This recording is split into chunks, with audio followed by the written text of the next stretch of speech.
តើកោះតៃវ៉ាន់អាចធ្លាក់ចូលទៅក្នុងកណ្ដាប់ដៃរបស់ចិនដែរទេព្រោះចិនឥឡូវកំពុងតែធ្វើផ្នែកព័ត៌មានវិទ្យាខ្លាំងណាស់ជាពិសេសគឺទៅលើផ្នែកចិត្តសាស្ត្រដើម្បីបាត់ពង្វក់បាត់កោះតៃវ៉ាន់តែម្ដងគាត់មិនចង់ធ្វើសង្គ្រាមសព្វាវុធដោយអាមេរិកនោះទេហើយអាមេរិកនេះគឺកំពុងតែដាក់ពង្រាយទ័ព2000ទៅ3000នាក់ដើម្បីបាត់ចុះវាយផ្ទាល់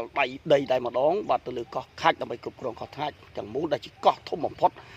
ដែលជាកោះមួយដែលផលិតលុយបាត់ធំបំផុតរបស់ប្រទេសអ៊ីរ៉ង់នោះហើយអ៊ីរ៉ង់ថាប្រសិនបើអាមេរិកចង់ឈប់សង្គ្រាមលុះត្រាតែអ៊ីរ៉ង់ថាសងសំណងសង្គ្រាមទាំងអស់ហើយនឹងបាត់បញ្ឈប់នៅទណ្ឌកម្មទាំងអស់ផងដែរហើយចំណែកឯប្រទេសកម្ពុជាគឺនឹងប្រទេសថៃគឺដឹងហើយថាប្រទេសថៃនឹងលុប MOU ឆ្នាំ